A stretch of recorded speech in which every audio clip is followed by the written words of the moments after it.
fanaanadii sawdka iyo suurada isku darsatay ee Idil Ayruush ayaa mar kale ku soo laabatay tiyaatarka doodu ka socotay ee midnimo qaran films. Idil Ayruush oo silsilada qaybteedii 14aad ku soo laabatay ayaa xaqiiqdii ay silsiladu xambaarsanayd soo wada xooris oo xininyaalihii ragga ahaa xididada u rujisay. Ayruush oo luuqdeedii Ilaahay hibada u siiyay waxa uu sheegtay kii ragga ahaa ayaa tiri ninka gabadh milgalay intuu barnaamijkan ku maxaabsaday meediyaha dhigo meyti laga sabriyo iska noqo marxuun erayadan miisaanka leeyahay dhagihiina soo gaadhay waxa qalinka u qaatay abwaanka abqariga aqoonyahanka reejigjiga ee Cabdiqadar Miyir oo hiil adag u kala xawilay muusigu waa Maxamed Yare laxanku waa Anwar Tooti waa soo saartay midnimo qaran films iyo shaclaayo idin leh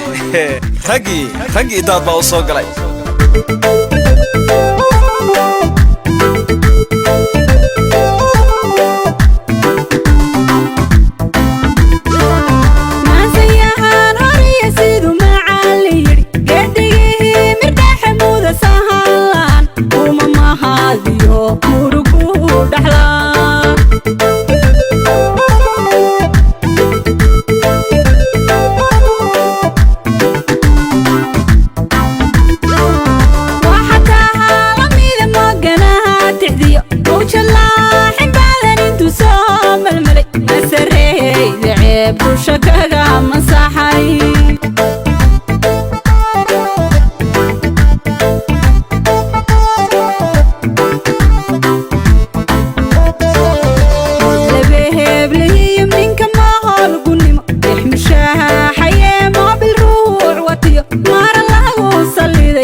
dhigo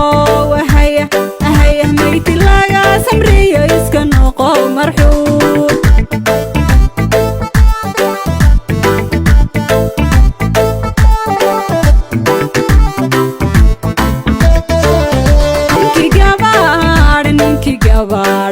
ninka gabar milgale intu baro mashkixiin ahaya ahaya kumaxaab sade midhiyaha dhigo